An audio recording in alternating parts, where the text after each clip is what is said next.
bisa berkumpul kembali dalam rangka menunaikan ibadah sholat maghrib, kemudian dilanjutkan dengan sholat sunnah, kemudian zikir dan segala macamnya. Mudah-mudahan seluruh ibadah kita yang kita kerjakan pada malam hari ini insyaallah diterima oleh Allah Subhanahu wa taala.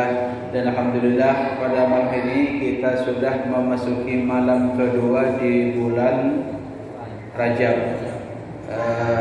Yang ingin berpuasa silahkan, yang tidak mampu tidak apa-apa karena ini hanyalah sunnah.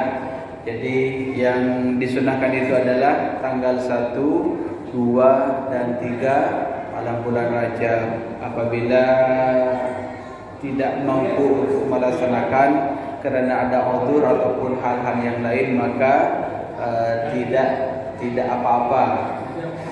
Yang penting kita melaksanakan puasa Rajab masih di dalam bulan Rajab. Bapak Ibu yang dirahmati Allah Subhanahu wa taala, pada malam hari ini kita ngaji tentang bagaimana sih etika kita hidup sehari-hari, terutama ketika kita tidur. Allah Subhanahu wa taala menurunkan agama, khususnya agama Islam, itu dalam rangka untuk mengatur kehidupan manusia. Bagaimana seandainya jika Allah tidak menurunkan agama sebagai penuntun, sebagai pedoman dalam menjalani kehidupan sehari-hari. Jadi orang yang memegang teguh agama insyaallah akan selamat di dunia wal akhirah. Amin ya rabbal alamin.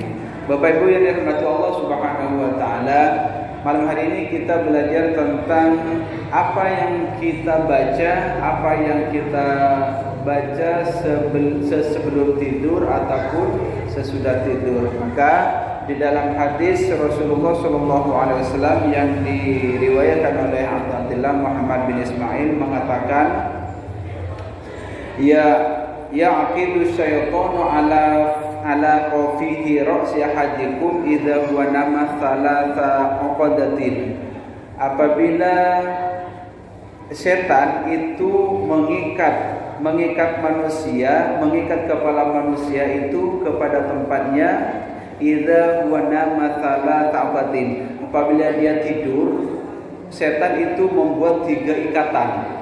Apa saja? Yang pertama adalah yadribu ala kulli aqdin makaniha. Semuanya itu, tiga-tiganya itu diikatkan kepada tempatnya yang dikehendaki oleh setan. Alaika lailun tawilun farqud. Maka ketika setan itu berharap bahwa manusia itu jangan sampai bangun dari tidurnya. Fa inistaiqadha, apabila manusia itu sudah bangun, wa dzakarallahu taala, dan menyebut atau zikir kepada Allah Subhanahu wa taala, in halat uqdatan, maka satu ikatan itu terlepas. Jadi kalau kita tidur, kemudian jam 2.30 kemudian kita bangun, kemudian kita mengingat Allah dengan mengatakan apa? Bacaan sesudah tidur, alhamdulillahilladzi ahyana ba'dama amatana wa ilaihin nusyur. Maka pada saat itu satu ikatan sudah terlepas dari kepala manusia. Wa in tawadda'a in halaq uqdatan. Apabila dia berwudu, maka ikatan yang kedua itu juga akan lepas. Misalkan nih kita bangun, kemudian kita menyebut asma Allah, alhamdulillah saya bangun, tetapi dia tidur lagi, maka ikatan yang kedua itu tidak akan lepas. Maka setelah tidur, setelah bangun, kemudian langsung kita berwudu supaya segar. Maka ikatan yang kedua itulah yang terlepas dengan sendirinya.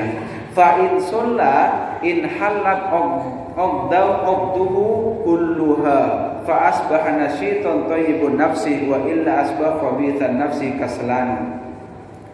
Apabila seseorang itu sudah melaksanakan sholat, maka semua ikatan tiga-tiganya itu akan terlepas dengan sendirinya. Fa'asbahana syaiton. Kemudian apabila manusia sudah bangun pagi-pagi, maka jiwanya itu akan menjadi sehat. Makanya kita itu jangan kalah sama ayam lah. Ayam itu subuh itu sebenarnya sudah bangun. Cobalah kita kalau kita pulang kampung, subuh itu ayam itu sudah beranjak atau sudah keluar dari kandangnya, siap-siap untuk mencari makan. Perbedaan manusia dengan hewan itu hanya terletak pada perbedaan akalnya. Hewan sama juga punya perasaan yang disebut sebagai insting. Makanya kalau kita melihat sapi kemudian dipotong pada hari raya kurban, usahakan sapi yang belum dipotong atau kambing yang belum dipotong itu usahakan jangan sampai melihat darah temannya.